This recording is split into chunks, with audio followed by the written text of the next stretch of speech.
Hola, ¿qué tal? Muy buenas, bienvenidos a vuestro canal, bienvenidos a vuestra casa. Estamos hoy en un nuevo vídeo en el que voy a tratar de analizar la situación que muchos están comentando, ¿no? Que algunos dicen que el mercado está en burbuja, que por tanto pues no habría que estar dentro del mercado. Bueno, pues vamos a analizar, si os parece, cómo está la situación actual y a partir de aquí que cada uno tome sus propias decisiones. Así que no os vayáis, que empezamos.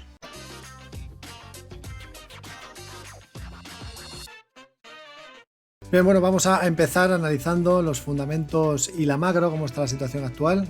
Tenemos encima de la mesa una fuerte política fiscal, un nuevo estímulo de 1,9 billones de dólares en Estados Unidos y además tenemos el apoyo de los bancos centrales que pues están diciendo claramente que están comprando bonos, que siguen con su política monetaria expansiva. Es cierto que esta semana tenemos una reunión importante, el miércoles, la reunión de política monetaria de la Reserva Federal, después de que la semana pasada tuviésemos la reunión de política monetaria por parte del Banco Central Europeo. El Banco Central Europeo dijo que iba a acelerar su programa de compras y en este caso pues veremos a ver qué nos dice esta semana la Fed, que se entiende que irá en esa línea de pensar o de exponer que a pesar de que se espera un fuerte crecimiento económico, pues todavía le queda mucho a la inflación para llegar a su objetivo, que incluso podría estar por encima de ese 2,5% durante un tiempo indefinido hasta que el mercado laboral realmente pues se reduzca ese desempleo que hay en el país, ¿no? Con lo cual, bueno, ya veremos a ver qué nos dicen el miércoles, pero podrían calmar a los mercados, en este caso Jerome Powell en su próxima reunión, ¿no? En la próxima reunión de política monetaria. Ya veremos a ver qué es lo que pasa, que eso sería un factor clave. También tendremos reuniones de política monetaria del Banco de Inglaterra y del Banco de Japón. Bueno, esto a nivel general será lo más importante en cuanto a la parte macro. Luego tenemos que recientemente hemos visto una rotación desde compañías más de crecimiento hacia compañías más value. El value supera ahora en comportamiento relativo al growth, ahora lo veremos en un gráfico. Por otro lado, bueno, estamos viendo cómo el petróleo se enfrenta a fuertes resistencias gracias a que la OPEP ha mantenido los recortes de producción y se espera un aumento de la demanda. De momento sigue estando muy fuerte el petróleo. Tenemos datos sólidos de fabricación global, nuevas vacunas que pueden estar pronto disponibles, como son la de Johnson & Johnson y Novavax, y fuerte expectativa de crecimiento económico en 2021, que por otro lado provoca cierto miedo a la inflación que pudiera acelerar el tapering, pero ya hemos visto cómo la Fed ha dicho que en ningún caso tiene pensado subir los tipos de interés ni acabar con la política monetaria expansiva. Así que, ¿cuáles serían los factores alcistas que tenemos ahora mismo en el mercado? Pues por un lado tenemos tendencia positiva en el S&P 500 y en el resto de los índices mundiales, línea de avance y descenso que confirma que la tendencia está alcista en el NYSE. El mercado amplio de Estados Unidos pues está en tendencia alcista.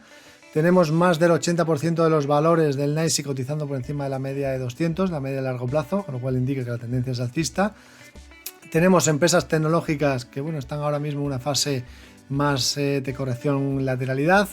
Sin embargo, la línea de avance y descenso se volvió positiva la semana pasada, o sea que estaría ahora mismo ya positiva y ahora lo veremos en un gráfico. Por otro lado, tenemos gran rendimiento superior del mercado inflacionista como es el Russell frente al deflacionista como es el Nasdaq, que ha tenido un comportamiento relativo mejor el Russell que el Nasdaq, igual que hemos dicho que ha tenido un comportamiento relativo mejor el value que el growth recientemente. Bueno, pues en este caso lo que hemos tenido ha sido una rotación reciente, lo cual no quiere decir que el Nasdaq pues no sea un mercado en el que seguís fijándose. Como ya hemos dicho, la línea de avance y descenso se ha vuelto positiva también en el Nasdaq.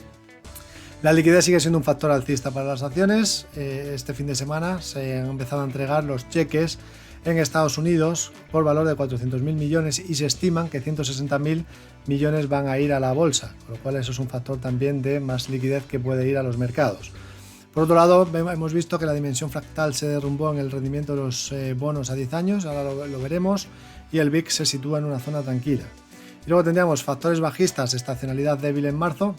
Normalmente desde finales de febrero hasta finales de marzo pues suele haber una estacionalidad negativa, las correcciones suelen devolver todas las ganancias del comienzo de año para luego volver a subir. Hemos visto que efectivamente eso ya ha ocurrido, ya se ha visto cómo de las caídas que hemos tenido recientemente han devuelto todas las ganancias que habíamos tenido desde principios de año. Y bueno, hay que tener en cuenta que esta semana pues tenemos vencimientos de derivados y lo normal es que antes de los vencimientos el mercado se mantenga tranquilo, que no haya fuertes vaivenes. Sí que es cierto que lo habitual es que después de la semana de vencimientos pueda haber algo más de volatilidad, pero bueno, pues hay que decir que eso ya ha ocurrido, ¿no? Que ya el mercado ha devuelto las ganancias del año. Un factor que podría ser muy bajista es que aún no se han renovado la facilidad SLR, que vence el día 31 de marzo, y de no renovarse los bancos tendrían que aumentar la liquidez y para ello vender bonos. Eso sí que haría que aumentase la rentabilidad del bono y sería muy negativo.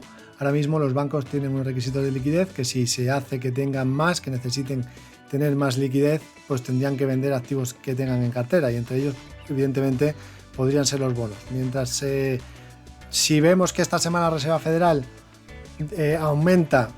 renueva esa facilidad SLR, pues el mercado se relajaría todavía más.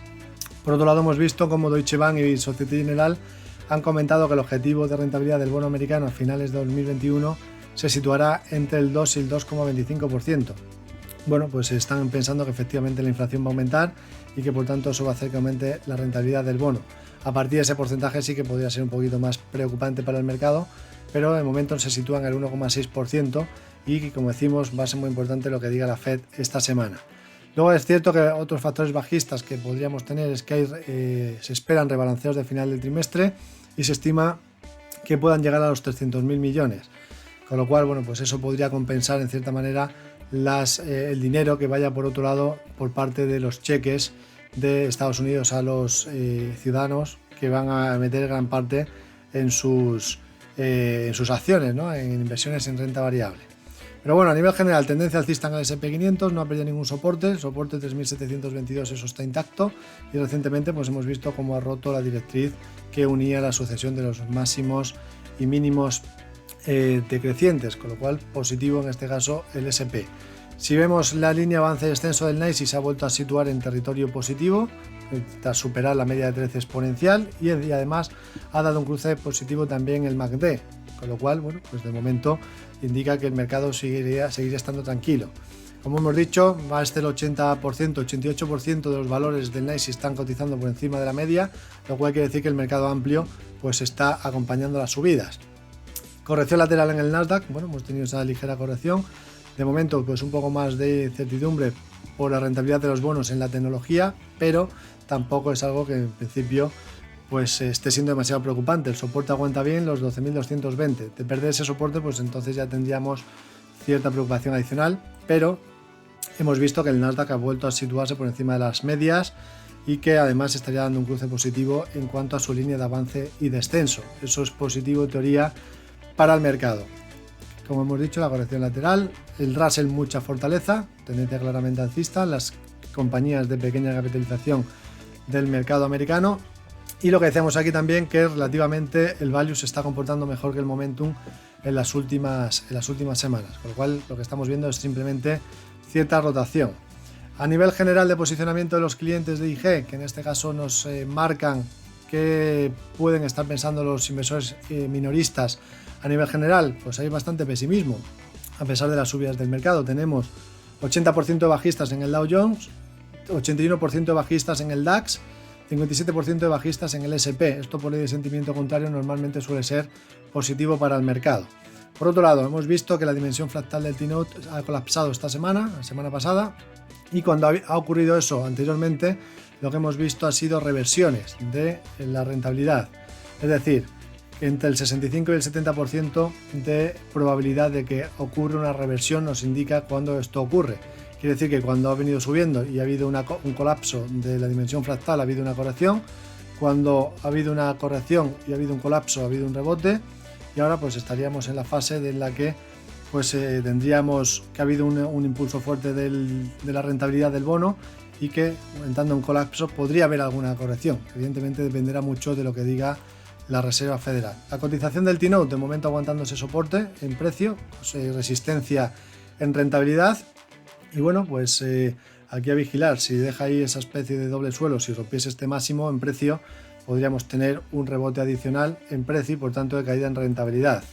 Por otro lado, la liquidez es un factor alcista. Tenemos la masa monetaria, fijaros cómo a medida que ha ido aumentando la masa monetaria, ha ido aumentando con claridad la cotización del mercado y la masa monetaria sigue estando muy elevada.